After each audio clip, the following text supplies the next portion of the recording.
আসসালামু আলাইকুম। সুপ্রিয় দর্শক মণ্ডলী, নানা নদীর ছাদ বাগানের পক্ষ থেকে আপনাদেরকে জানাই আন্তরিক শুভেচ্ছা এবং অভিনন্দন। দেশ এবং দেশের বাইরে যে যেখানেই আছেন, আশা করি সবাই ভালো আছেন। আজকে আমি আপনাদের সামনে একটি সুন্দর ভিডিও নিয়ে উপস্থাপন হয়েছি। সেটি হচ্ছে কাজী দিলু ভাইয়ের পেঁপে ক্ষেত পরিদর্শন।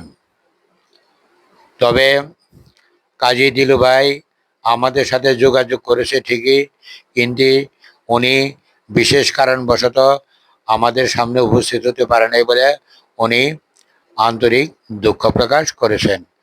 তারপরেও ওনার ক্ষেতের উপর কিভাবে ওনারা চাষ করেছে এবং কিভাবে রোপণ করেছে সব কিছু আপনাদের সামনে উপস্থাপন করব। দেখেন, আমি আপনাদের ঘুরে ঘুরে দেখাচ্ছি উনি যে গাছগুলি রোপণ করেছে প্রত্যেকটি গাছে কি পরিমাণ পেঁপে ধরেছে, যেটা আমি নিজেও কখনো কল্পনা করতে পারিনি।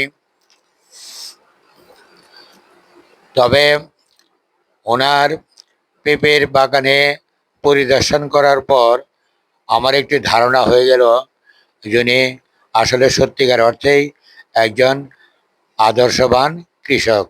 অর্থাৎ পেঁপে চাষ করার ক্ষেত্রে যে সমস্ত পদ্ধতিগুলি জানা দরকার সব কিছু ওনার জানা আছে।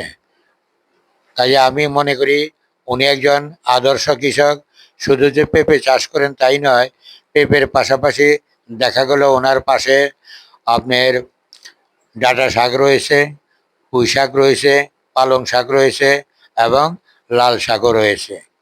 এই সমস্ত জিনিসগুলি উনি কিছুদিন পরে আবার বিক্রি করবে।